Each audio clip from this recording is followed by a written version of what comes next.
Welcome back to another edition of Motor City Realists. I'm your host, Mike. My co-host, Zach. Over here, I guess, if you're looking right here, Zach. I got a big show. We're going to break down Week 8 Lions. Obviously, we're going to talk about the Hock news. We're a little a night behind on that. Talk a little Wings, Pistons, and we're going to talk about that Paul Bunyan Trophy and where it ended up. Zach, how you feeling? I know we didn't talk about this last episode, but you're a Michigan State boy, so we'll get into that. But how you feeling tonight? Yeah, man, feeling good. For those of us joining in live, we are live today, not yesterday, because I had a prior engagement and went to the Bolts game last night, and that was exciting. They pulled out the win with 2.5 minutes left, so that was cool. But otherwise, yeah, doing well despite everyone losing lately. We're doing well, man. How you doing? Good. Like I said, those engagements are okay. I mean, you're out, you're I guess essentially, out in the sports spectacle. So no big deal. But obviously, because we didn't record yesterday, big news with the Lions. Obviously, Hock Trade got traded. Another piss poor performance. Actually, to tell you the truth, first half was pretty unbelievable. We were exchanging texts. You had an opportunity to win it. Obviously, you being in Florida. They played Miami, so you were able to get that game. So obviously we'll get right into our reactions, because I think our reactions week to week are pretty much the same. But we'll get right into that. You were able to watch a lot of the game. Initial thoughts. I mean, what was the buildup in that game? What every Lion fan has gone through at this point, you feel like, or did you feel like, no, I think we just hung 27 on them the first half, that we're really going to do this or whatever? It almost seemed like a microcosm of the season already, where we had all of this hype, with Hard Knocks going on at the beginning, the first half, if you will. And we had offense clicking on all cylinders beginning of the season, but defense wasn't. Again, we got half of our team there. And here we go, playing Miami, and we can only put together one half. And I was texting you, and I put it on Twitter too. That was my biggest disappointment with the game, was how we hung 27 on them in one half, and we can't even get 3 through in the second half. So, that part of it was disappointing. But yeah, like you said, I got to tune into the game, which was nice. I actually didn't realize until we were up 10 points, I think, when I realized. I was like, oh shit, the Bucks already played on Thursday, and I think the Jags played in London that morning or something. And so I was like, this game's got to be on. It's the only Florida team. So, yeah, that was cool. But, yeah, I was disappointed in the second half. I honestly thought, I'm going to keep rambling here, but I honestly thought after the first half that we had that game. I thought we were going to steal one.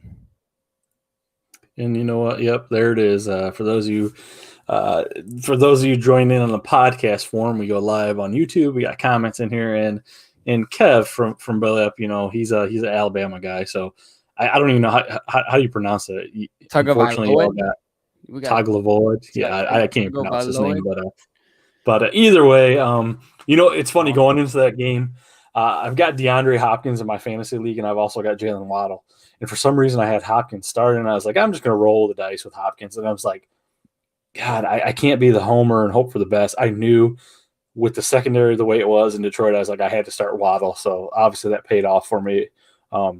Yeah, dude, fantasy-wise, I ran Dolphins defense. That was a lose-lose for me, because the Dolphins defense only got me 1 point. And actually, that's funny. I did too. I benched who did I bench? I forgot, but I put the Dolphins defense in there thinking, okay, I'm going to get a few points. But I think it was 0 points. It was a wash is what it was. But either way, that game, kind of how the season has folded. But I feel like Week 8 was definitely the turning point in a lot of things. Obviously, we see AP Audrey Pleasant, get relieved of his job. There's been a couple players come out, been very, very professional about it. They went to Okuda and talked to him and asked him about it, because he had, there was different issues that they had back and forth, but he gave a lot of credit to Pleasant. There was a lot of Detroit beat writers early on in the season that said, Pleasant within 3 or 4 years is going to be a head coach in the league. And don't get me wrong, coaches get fired all the time, so it's not going to change things. But I know this is kind of a loaded question. Are you okay with that firing, or do you think that's a scapegoat, and do you think that there's somebody else that should have been fired? Specifically on the defensive side, I've kind of evaluated this question in my head and kind of want to know where you stand. Do you just feel like, hey, the secondary sucked? I mean, this is the easiest one to kind of say, hey, we need to make changes. Yeah, I don't hate it. I prefer that over, just flat out getting rid of AG, if I feel like that would have been reaching, but, I mean, I said to you that the secondary got figured out pretty quickly, and it started Yeah, with you sent that statistics. Yeah. the Seahawks game where Geno Smith just played like insane. And then ever since that, I mean, these quarterbacks are putting up crazy percentages. Not crazy, but extremely healthy completion percentages on the Lions secondary. So I don't hate I'm not totally sold that it's going to change anything, but that remains to be seen. But I don't, if it is a scapegoat, I don't hate this scapegoat. I think it's a good scapegoat. Yeah, and it seems like Dan Campbell alluded to maybe there were some issues, and plus it actually went kind of against the game plan, and kind of went against what he wanted to do. So maybe that's kind of the rumblings. I mean, we'll kind of see. I like I don't want to see anybody, especially these young guys, but I feel like this is what we're doing. This is a straight tear down rebuild. Young coaches all over. We've gone through the coaching, I guess the growing pains. I'm not going to say it's over by any means, but there's going to be a young, talented coach all over the place that are either going to leave, going to get fired. Different things are going to happen, and you may not like. I agree though, Glenn isn't the one that you'd go after. I mean, you look at this defense outside of Aiden Hutchinson. I mean, there's no in Okudah. Those two players right there. I mean, what kind of talent do you really have that you're really excited about? Don't get me wrong. Malcolm Rodriguez has been a steal so far. We're missing Tracy Walker. I mean, our secondary every year, I feel like you're just throwing guys off the street, and you really can't fault him for what's going on. I mean, to me, the biggest thing is we still cannot make second half adjustments. That's one thing. We're getting out coached, but it's a young coaching staff, so I get that. I'm in it for the long haul. Again, Detroit Lions Twitter. I mean, come on, man. But yeah, I agree with you, and that kind of translates into the Hockenson trade. We can kind of get into that. I'll let you kind of speak on that. I know I texted my brother-in-law, and then you text me. Obviously, nobody was expecting that. I think it took a lot of time to really, read into that, and kind of people with a level head that understood sports, and especially a team, to really look in that, splitting hairs, and realize that, the fourth rounders kind of got me, because you're essentially just giving them 2 fourth rounders, and you're giving them Hockenson, and you're just moving up in the draft is essentially how it worked out.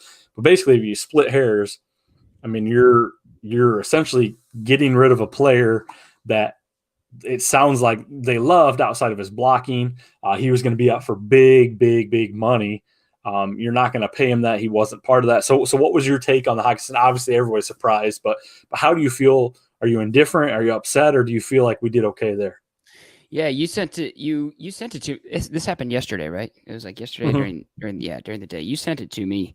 I was at work, and I honestly I thought it was satire. I knew the trade deadline was going on, but I thought you were posting something from our Twitter that was gonna like try and catch people. But so I quick looked it up, and I was like, what is going on? And I've been kind of back and forth in my head about it over the last 24 hours, I guess 36 hours. Just thinking about like, he struggled to begin the year. We talked about it on our first few episodes, and there was visible frustration on the field between whether it was him and Goff or him and coaches or him and other people on the offense. So there was already that rift kind of creating as the season began. So on that front, like I'm not too upset about it, but I also get what you mean. People liked Hockenson, and people liked the attitude that he brought, and he was like he certainly wasn't Kelsey or Kittle or Andrews or Darren Waller or something like that, but he was almost like just the next tier down where he had that potential. So in that sense, it's kind of disappointing to see him go, but like you said, I think he was owed.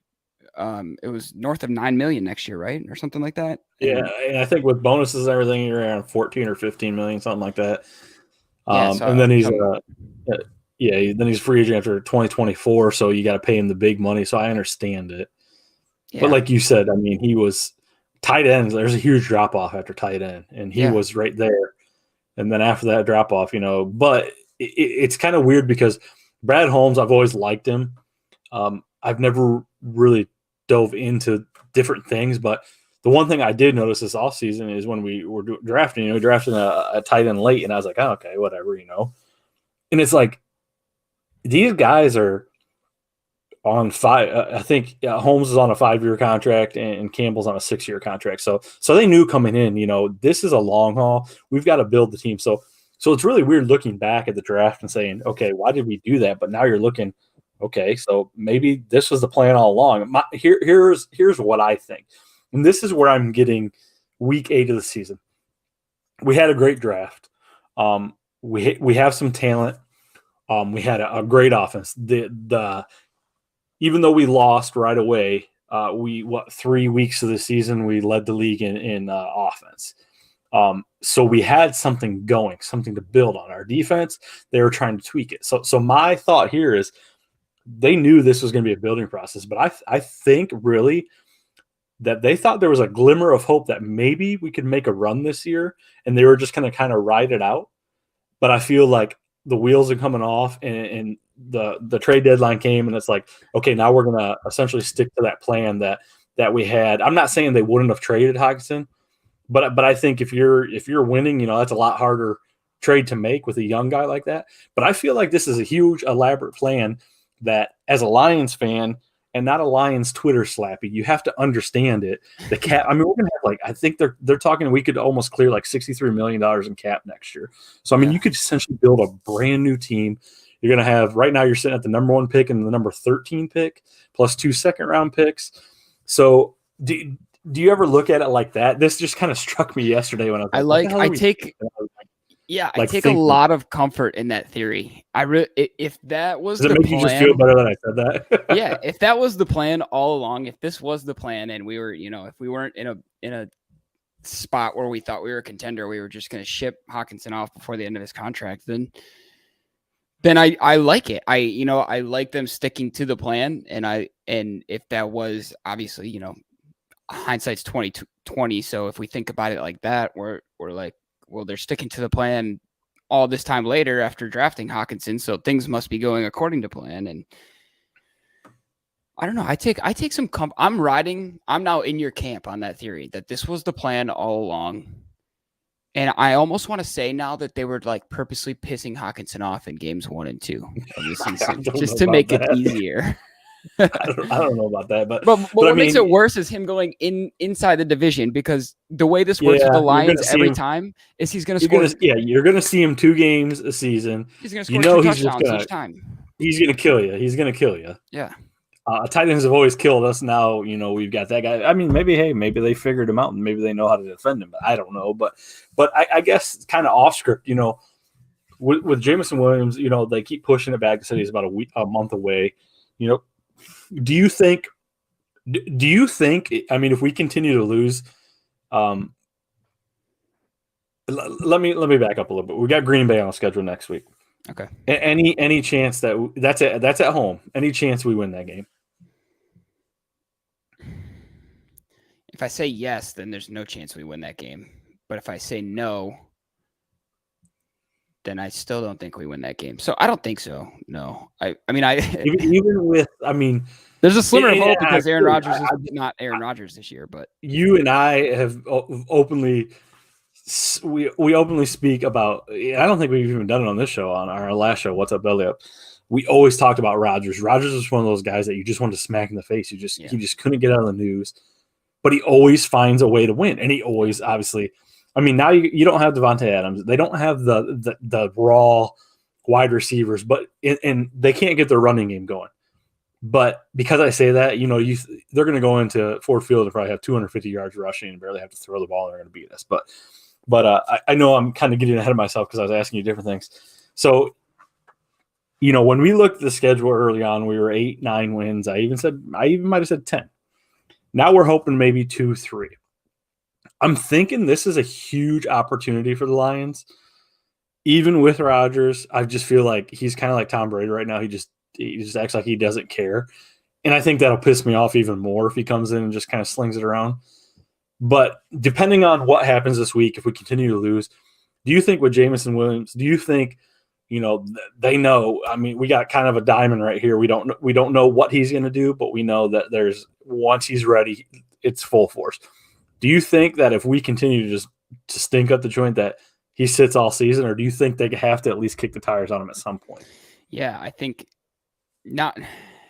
See, now you got me thinking like chess moves by Brad Holmes. Well, that's what I'm saying. Like, I feel like there's a script, but I feel like he's also got, okay, but if this happens, we can do this. That's why I think he's been successful. I'm not saying with Detroit. I'm just saying the previous regimes.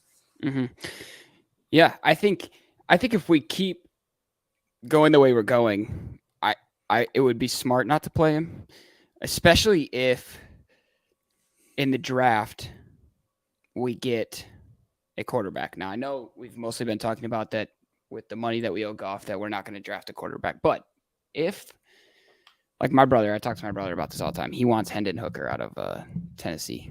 All right, he likes him better than Young or Stroud. Yeah, but I mean, I don't know if you had the conversation with him. Is he thinking he's going to be like, because I mean, we're picking 1 through 5. Yeah. See, he said that's the thing. Like, if the, Young and Stroud are still on the board, it's going to be hard to pass those up. But anyway, the point in sitting Williams for the year would be so that he doesn't have to waste any time with chemistry between himself and Goff. So if you just start him fresh on if the master plan is to draft a quarterback, then I think absolutely you sit him, because the 8 games that he plays with Goff are going to do him no good if we're not fighting for a playoff spot. All you risk is re-injury and him getting used to a chemistry that he will never play with again. So, and that's another thing I'm talking about, Brad Holmes. They've been very open and said, Goff's our guy. Goff has not played bad. He's had a few bad interceptions. Granted, I mean, the games he's lost for us, it's not going to be, make or break at this point. I mean, I guess maybe in the season it would have, at the time, but I don't feel. But they've stood by Goff. They said, we've got money. We're wrapped up in him. He's young. We're going to play him. And obviously, do you think? And this is, I think, a very fair point. Do you think the media, the public, can sway an organization? Because right now the media is, you're going after a quarterback no matter what. You got all this capital. You can trade up, which we're not going to have to trade up. But I mean, do you think? And I think Twitter would burn. One Pride Twitter would burn if we traded back and didn't take a quarterback. Yeah, people would be. I mean, okay, let's say this: we end up with the first pick, right? We have the worst record. We end up 2-15 or something like that, and we don't. Okay, if we trade back, you're right. It would start a civil war within, One Pride fans. If we don't trade back and we don't pick a quarterback with the first overall pick, what happens? What position would it have to be for people not to lose their minds? I feel like, I don't know. Like, to me, I don't get enough Bryce Young. I don't see him enough. He's I mean, granted, don't get me wrong, Alabama's played all the time, but to me, I don't feel like he is that wow factor. I don't think he's that it thing. And then Stroud, I see him all the time. I love Ohio State, but he is not that. He's going to be a project, and I don't think he's going to be wrong. But he's elusive. He's a good runner, but since he's got to Ohio State, he wanted to be a pocket passer. So he's taken that completely out of his game. So I'm wondering how that's going to translate in the NFL, where, if he has to run, he really wants to prove people wrong that he can sit in the pocket. Don't get me wrong. He's a good quarterback. Both those guys are great quarterbacks. Obviously, they're doing what they're doing. But I think the leap from even Alabama to Ohio State to the pros, it's huge. I mean, it's a huge – and to me, those two guys are not worthy of a number 1 pick. But I don't know outside of those names, who's even? I mean, Yeah. I couldn't even tell you.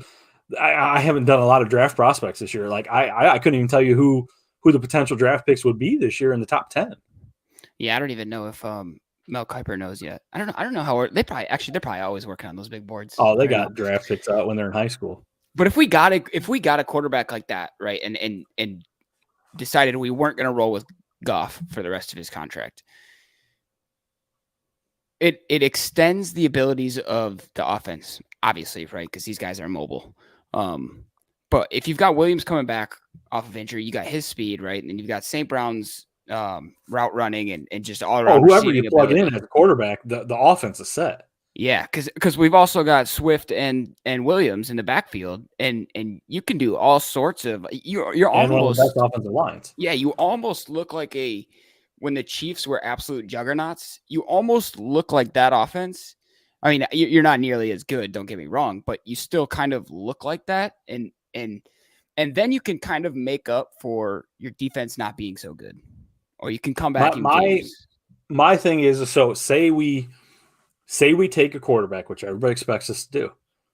I mean, it's got to be Goff's essentially position to lose. He's going to groom this quarterback, and then something's going to happen. I mean, or do you think in the offseason? I mean, do you think there's any draft potential to draft Goff unless we eat like a chunk of his salary, which we're going to have tons of money? If we draft a quarterback, right? They're going to say all those things, like right. Everyone's going into camp, everyone's fighting for a starting job, blah blah blah. It's Goff's to lose. He's obviously the incumbent starting quarterback. But then always something happens. He tweaks his ankle in preseason, or get week 1 or week 2, he's concussed, and it's something where he could come back the next week, but we like how our drafted quarterback played, so we're just going to roll with him for the rest of the season, and then it's sayonara Goff. I think that's best case scenario, in my opinion. I want to rip my eyeballs out at the thought of watching a Goff-led offense for the remainder of his contract. That and nothing against him. I like Goff. He's obviously no Matt Stafford, but he just gives he gives me no excitement to watch the offense. Like when the offense goes out there, I get excited because I'm like, I hope somebody rips off a big run because I know we're not getting it in the pass game. And he's got, he can do some things, but he's just not. I'm not getting excited to watch him play quarterback. I mean, I agree, and I've been the biggest Goff supporter, and I don't think he's done us wrong. I just feel like the money, what we have. I mean, I feel like I honestly feel like if we spent all of our picks, again, depending on what we do on the defensive side of the ball, I would be 110% happy. And go into next year with this offense, even without Hockenson, go into next year with this offense, but we just shore up the defense. And even, I wouldn't hate that. There's money to potentially get a defensive free agent, but I don't know, who wants to come here or whatnot. But I mean, I don't know. I mean, there's so many obviously what ifs. There's so many. This is the long haul. That's the one thing that I can appreciate. I've said it from the beginning. There was tons of firepower early. Hard Knocks we've talked about 100 times. People were excited. Now people want to burn it down. They don't understand it. They don't understand what's going on. They don't understand the Hockenson thing. I get it. We're constantly selling these big name players, but I mean, look at what Cincinnati did. I think Zach Wilson was like, he had 24 losses his first 2 seasons or something ridiculous. And then the third year they went 10-7, went to the Super Bowl. I'm not saying we're by any means that we don't have that structure right now, but things can be done. I feel like Matt Campbell's, Dan Campbell, I'm sorry, Matt Campbell, because there was a long time that I thought Matt Campbell would take the job. But Dan Campbell has made some bonehead calls, some bonehead decisions. I think he's hopefully this season, he's kind of getting it out of his system. He's aggressive. I like it. There's still, some fourth down that I would rather see different things happen. It is what it is. Yeah.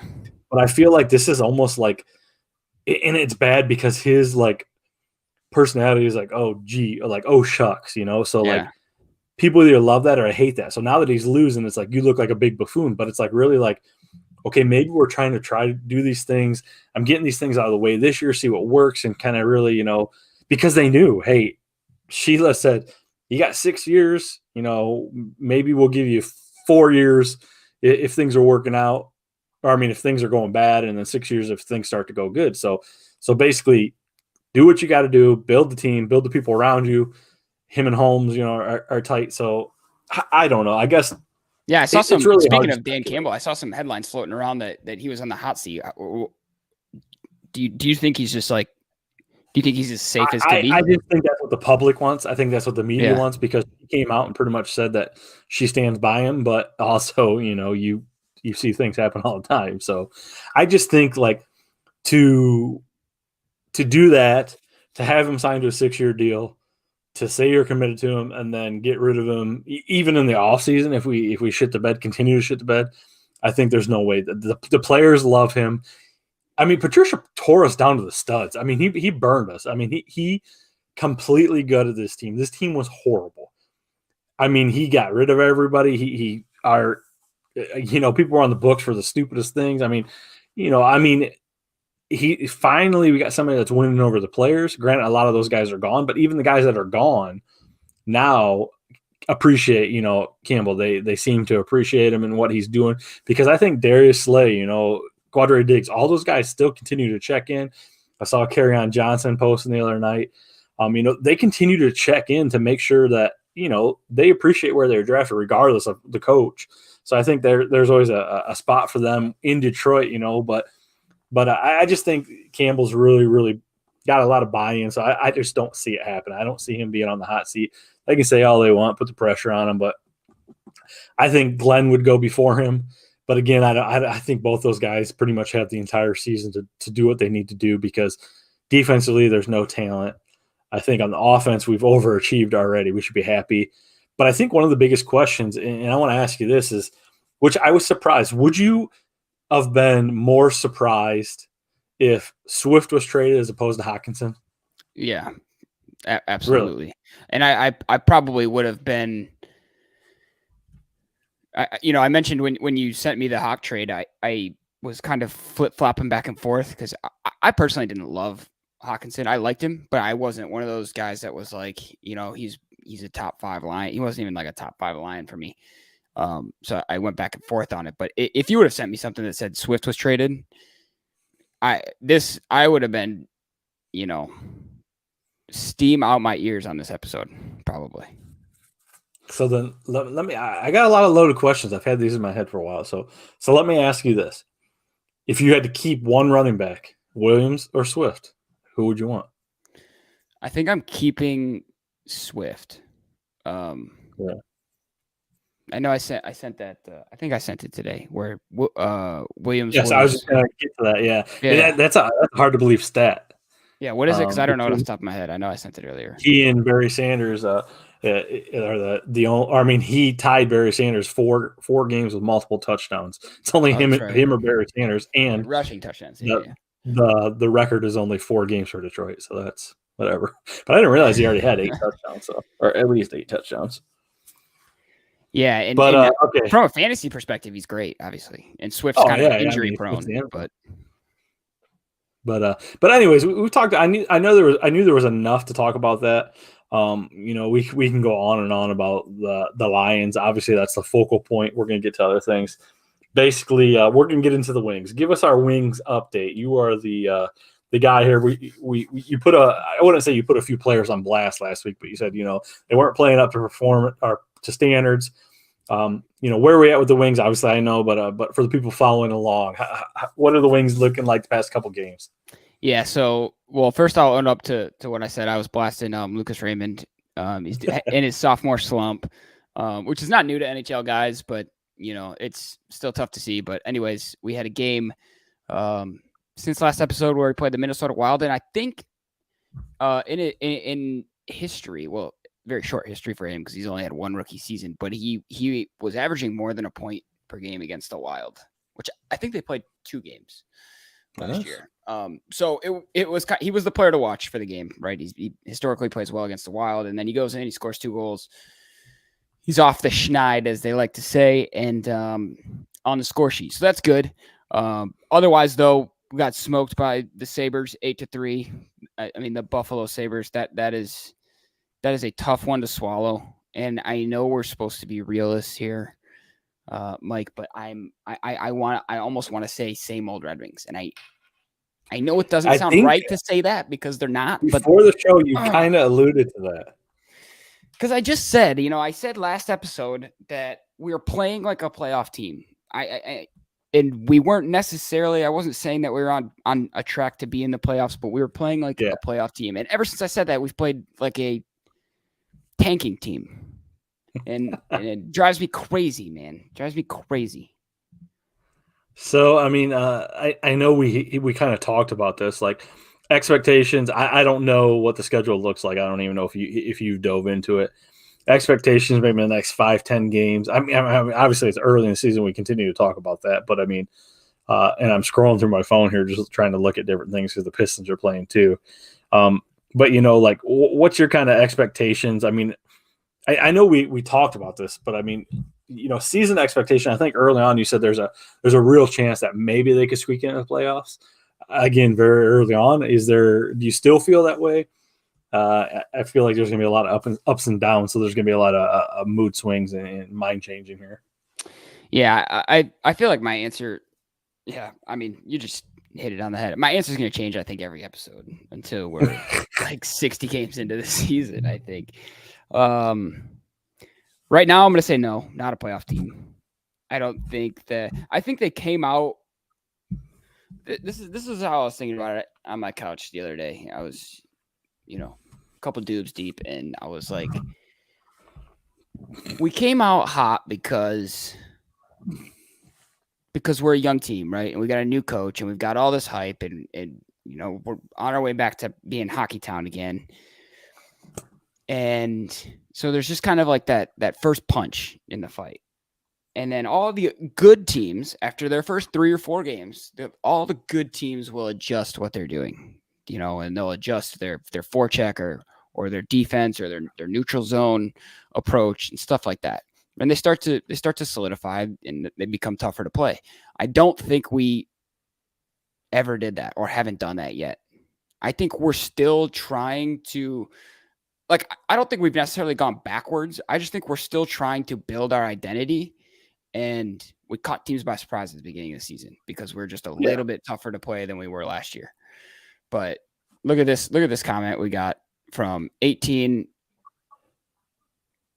sex.xyz. It says, have a good time, find your love, heart face. And now they're spamming our comment section. And Ryan McCarthy had this on his show. He said, I was watching his show and he instantly got excited. He goes, oh my God, hold on. He cut off his co-host. He goes, when you knew you made it? And then he posted that. He said, yep, you're getting spammed in the comments. There you go. Yep. There you guys go. Have a good time. Find your love. That's what we're all about in the comments here. Love it. Nothing better than on YouTube. A quick little Red Wings recap here. We'll switch into Pistons quick, and then we'll talk about the old Paul Bunyan trophy here. Pistons kind of on the back of a back-to-back on the brutal 2 games between the Bucks. Obviously, the 6-0 Bucks right now. Pistons are sitting at 2-6. They had a great game, the great first game against the Bucks. Only lost by 2 points. Cade Cunningham, I feel like he's starting to come around. Really, really starting to take charge of that offense. You can see facilitating. The bench is absolutely brutal. I think one game they scored 19 points, and I was like, man, it's horrible. And then the next they only got 11 points. Starters are scoring 100 points almost, and the bench really not doing anything right now. We're only in the second right now as we're recording. The Bucks are up 47-36. I feel like this all goes hand in hand. We're talking about young teams, young talent, young coaches. The difference here with the Pistons is they got Casey as a coach. I talked about it last episode. I don't feel like that's the best fit. I think he's more a veteran coach that's used to veteran players. I don't necessarily know that he's really the best fit for these young guys to really, really cater to what they're doing. And again, they're young. They're trying to gel. It's early. We're only 8 games in. But there's tons of I guess, excitement around the league. There's tons of excitement in Detroit, regardless, no matter what the Lions are doing. But I always go to Twitter and I just love it. It's nice having a Detroit Twitter because then I can get all my team's updates real quick. All I have to do is sign into that account as opposed to going anywhere else. But I know you're not a big basketball guy. You're not a big baseball guy. We talked briefly on the World Series. Phillies are up 2-1 there. World Series, that's going on. Yeah, I know it's hard to believe, but Pistons, another team kind of like the Wings, really exciting. I kind of said this.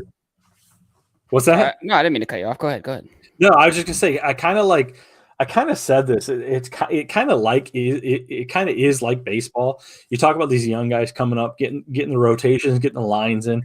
You got a new pitcher that comes in. He's a rookie, and he shuts down the first all the way. You go through the lineup and he shuts everyone down the first time through the lineup. Then all of a sudden, these veterans are checking their tablets, checking their schematics or whatever, and then all of a sudden they figure them out. And that's kind of what I feel like. We got the talent, we can go out there, win a few games, but until we really have a great game plan, until these guys play some games together and really completely gel, I don't think there's a whole lot of wins in the future, but I think it's a lot more fun to watch. We talked about the Wings, completely different, style of play now. Same thing with the Pistons. I feel like the Lions are probably the most kind of the same, although I feel like we're running the ball a lot more than the past 20 years outside of Barry. Like, I feel like now, we're almost always going to get a 100-yard rusher, which, it used to be hundreds of games before we had those. So we always kind of leave off on the, tons of expectations or tons of talent, tons of hype. But we got some time before they get really, really successful. Yeah. But I think you're right about when you mentioned the Pistons are, because I've actually watched a couple of these actually a few of these Pistons games to start the season, and they're fun to watch right now because you've got Bogdanovich, who just signed a 2-year deal. Oh, and he's tearing it up, man. We already re-signed him for 2 years. Yeah. We'll lock that up real quick. We don't care. $39 million. Here you go. But it's almost like you have all of these young playmakers that we've got running around trying to figure out, where they fit in the NBA, what they can and can't get away with in the NBA in game. And whenever anyone gets into trouble, just, low on the shot clock or we're running out of options, just kick it to Bogdanovich. He'll drop a 3 in. Like dude is lights out. Great shooter, fun to watch. And it's so fun because you can watch the Pistons just F around for an entire possession. And if they can't figure out what to do, they'll just throw it to Bogdanovich and he'll shoot. No defense, but he'll score you 30 points. Yeah. So it's fun to watch, like Cunningham and Ivy and Stewart and Bay and even like Duran off the bench. Like watch him try and figure out where they fit. I know Duran's young, but I want to see him more and more. I think he's a freak of an athlete, and he puts back some rebounds that are insane. I just think the Pistons are fun to watch right now because they're just trying to make plays and be super good athletes while having a lights out shooter on their team who will also knock down shots. It's just you just get everything. Which we've never had. Right. I shouldn't say we never. Since Chauncey Billups, we haven't had a recently. Exactly. We weren't doing all phases of the game. That helps. But yeah, again, tons to be excited about. We'll continue to preach that in our shows. We are obviously the realists on things. We always look at the, depending on whether pessimistic or optimistic, but either way.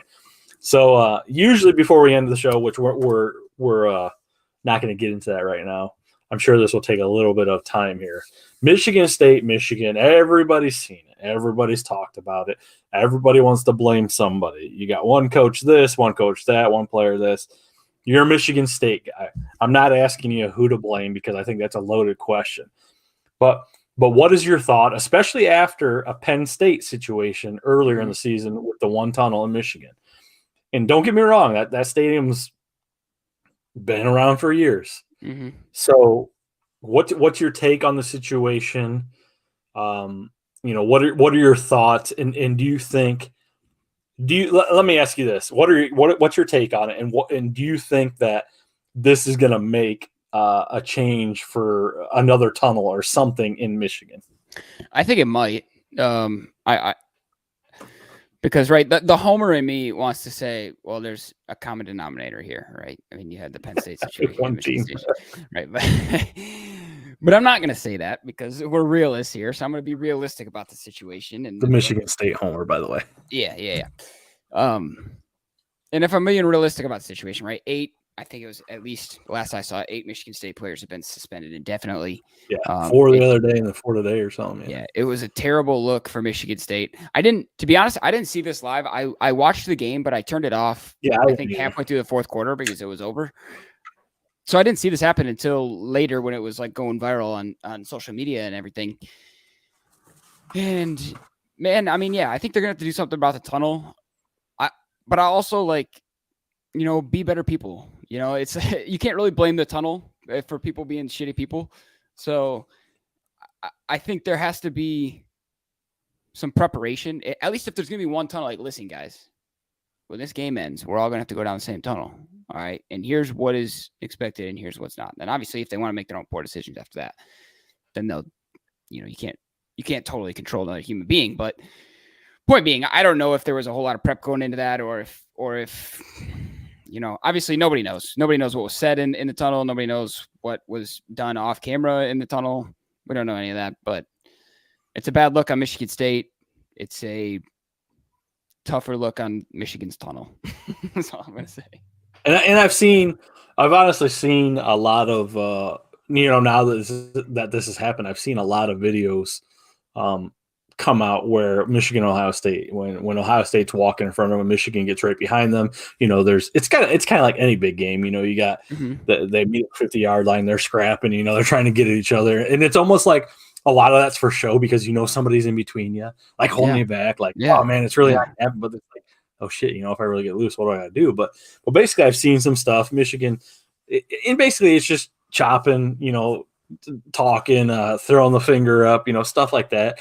And I'm not saying, what happened. Everyone's talking about the Michigan player that skipped in the locker room and did this or did that. And was he right to do that? Were the guys right to Michigan State? Were they right to do what they did? I don't know because I don't feel like anybody knows what was going on. I haven't even heard if they talked to this kid. Was he going in Michigan State's locker room? What happened?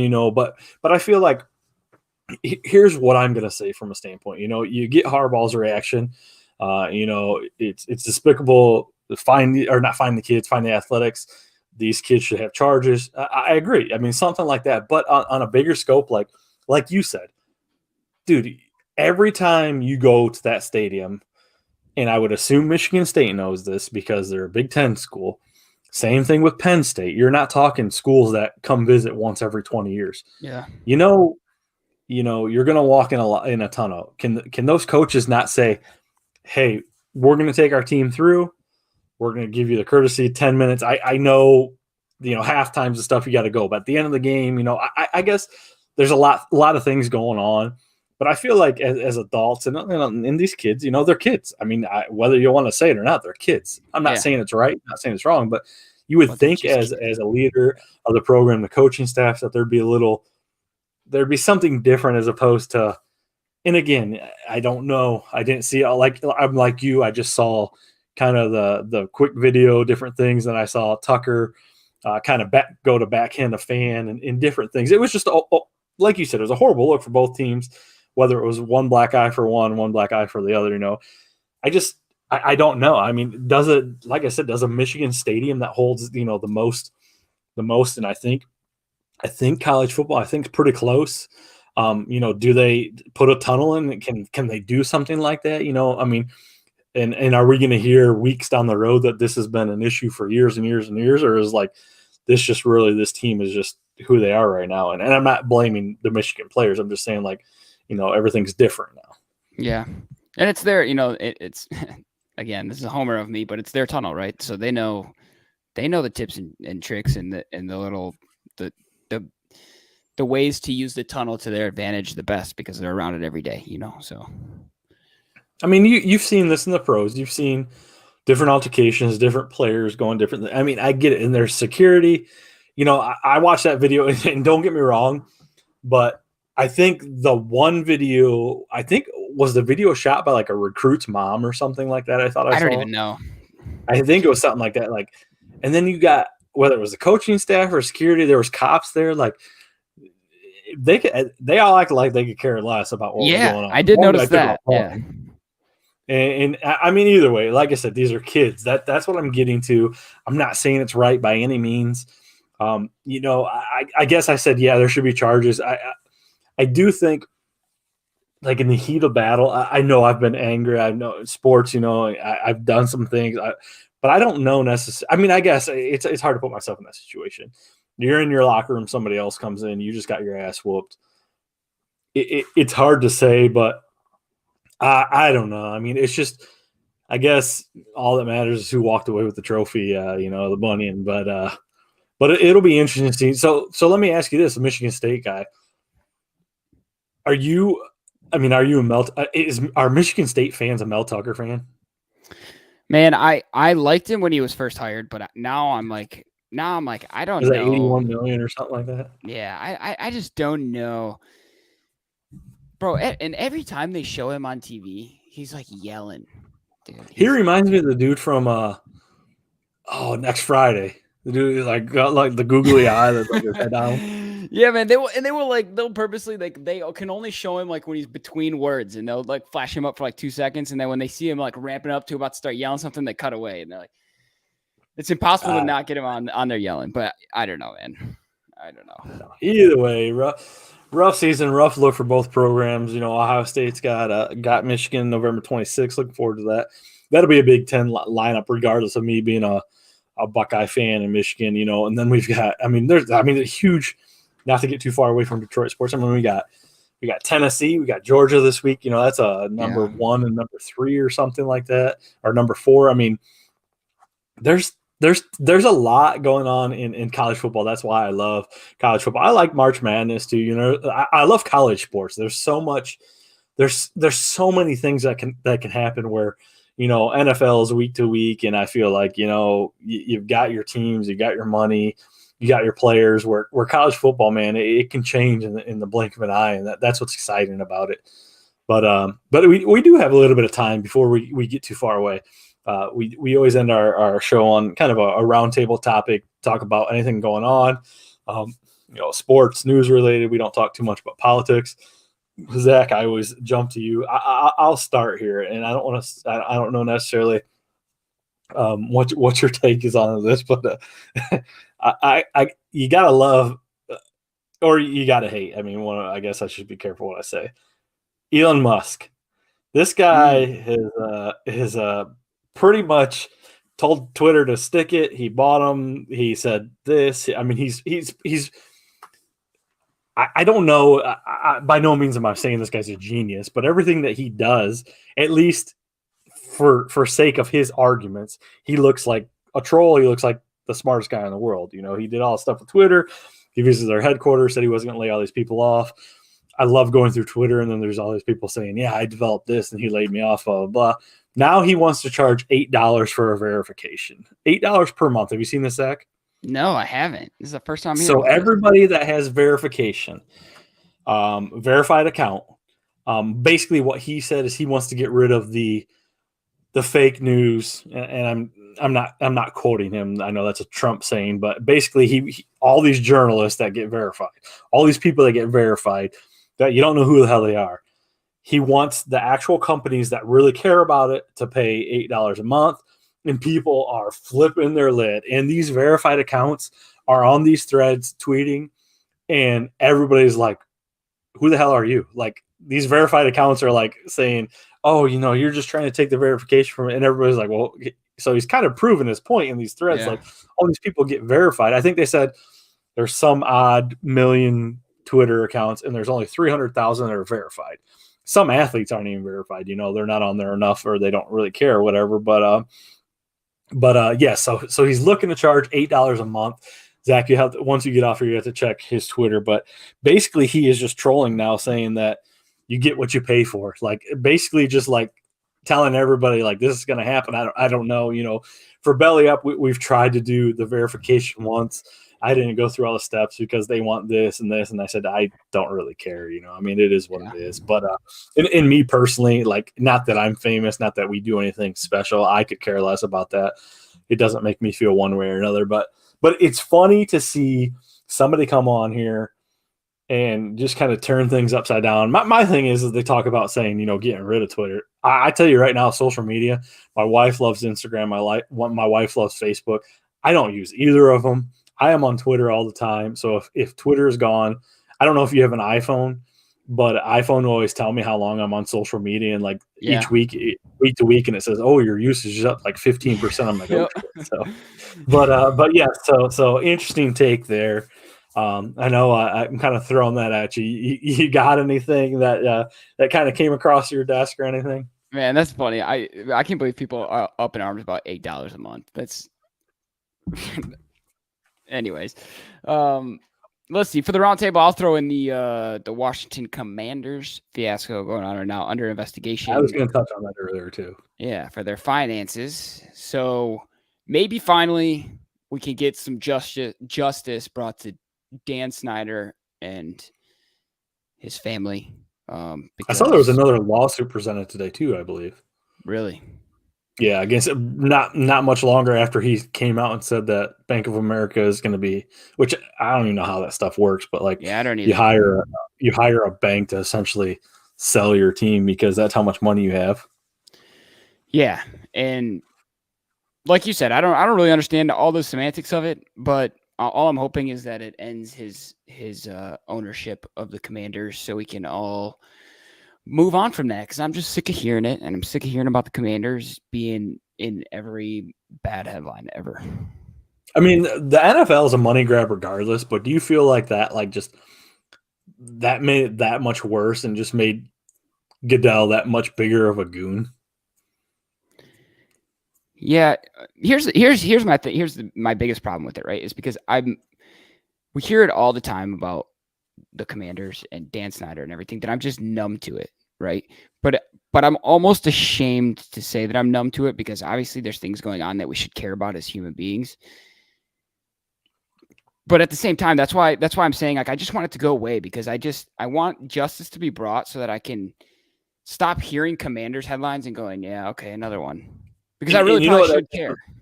No, that's a very good kind of point. And I know I literally just said we're not like a political show. And on a different scope of things, not that we want these things to go away, but I feel like life now, anything that happens in the media, the news, it can be so tragic, but we're numb to it. We're just so like, and that's what's sad. And it kind of goes as a general ball of wax with this kind of thing. Like in kind of same scope things. I know basketball is not your huge thing, but the Celtics relieved their coach of his duties this season, pretty much suspended him all season, said you're not going to coach because you had a consensual relationship with somebody in the front office. You're married. Both of you guys were married. This is a bad look. And literally now Steve Nash gets fired from the Brooklyn Nets, and now he's the coach that's going to get signed while he still is technically employed by the Boston Celtics. They never relieved him. So they're pretty much going to say, yep, you can have him. And now the Brooklyn Nets are going to look like the biggest idiots because they got KD, they got freaking flat earther, they got all these guys, and now they're going to bring in a coach that has no morals, which, don't get me wrong, I know leagues like this could care less. Again, it's a money grab, but it kind of goes like, there's so many, I feel like there's so many, he's a coach, he's not an owner, I get it, but he makes money. I feel like all these people feel like they live outside the normal human being realm. They can do whatever they want, and it's not going to affect anybody. Yeah. And we're so inundated with it that it's like eventually you'll forget, right? And we are numb to it. Unfortunately, we are. Yeah. So, but not to end that on a lower note. I mean, that's the one thing, the Fords have not been the greatest of owners, but one good thing, at least for what we know, we've never had to worry about that. But let's get a week 9 prediction on the way out. What's that? Let's get a week 9 prediction on the way out. What do you think? I'm telling you, like, I kind of feel like, I just feel like this is the game that it comes together. It's one complete game. We win it. It's at home. It's against Aaron Rodgers. I think maybe the reason I feel like we're going to win it is because I want so badly to beat Aaron Rodgers. But really, I mean, this is not like if we lose it, I'm done with the Lions because I'm not one of those people. But I just will be like, okay. I mean, the season is already mailed in, but like at this point, you're just trying out whoever we can have. We got no secondary. They got no receivers. It's weakness on weakness. Yeah. Our strength is against their defense. Their defense is all right. We've been okay with the running game. I would assume they're going to have to pound the ball against us. So I'm saying, man, 35-27, we take the win.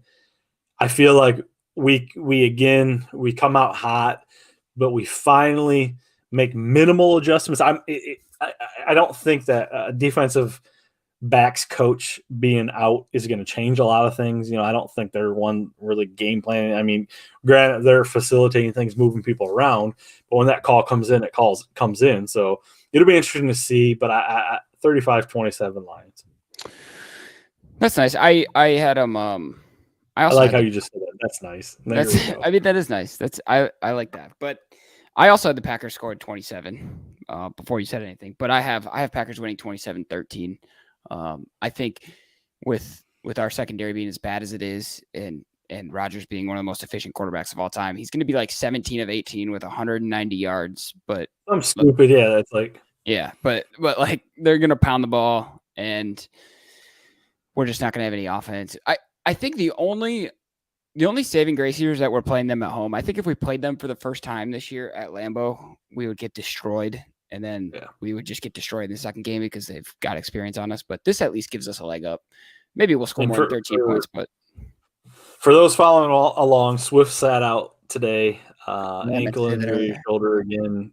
Campbell said it's nothing to worry about. He's feeling better. I don't know. That's to me. I get it. Injuries. We've talked about that. Williams has run the ball great. You want. You knew last week Swift just wanted to be out there. He wasn't getting the snaps. Obviously, he caught a touchdown, but he didn't get the workload. I want to see him back healthy. There's no reason to push anything. So it'll be interesting to see. But regardless, I mean, obviously he can take the top off of defense as a running back.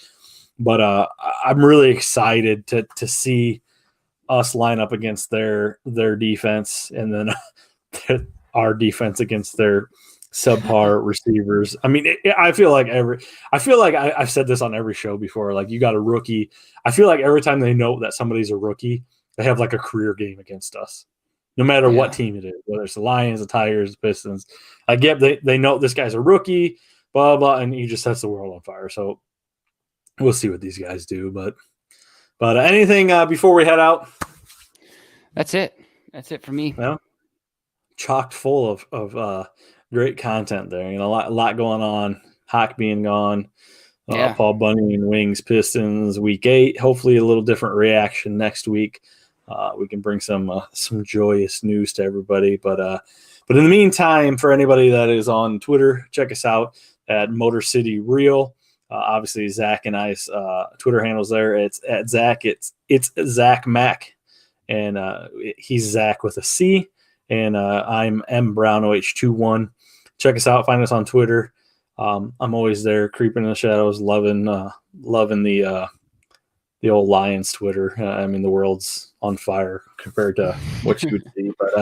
But either way, I appreciate you guys jumping on with us. We'll see you guys next week. We'll see if Zach dips out a day or two early for some Bolts game. But either way, it's all worth it. So, but we'll see you guys next week. Yeah, long episode this week. Thanks for hanging out. Yeah.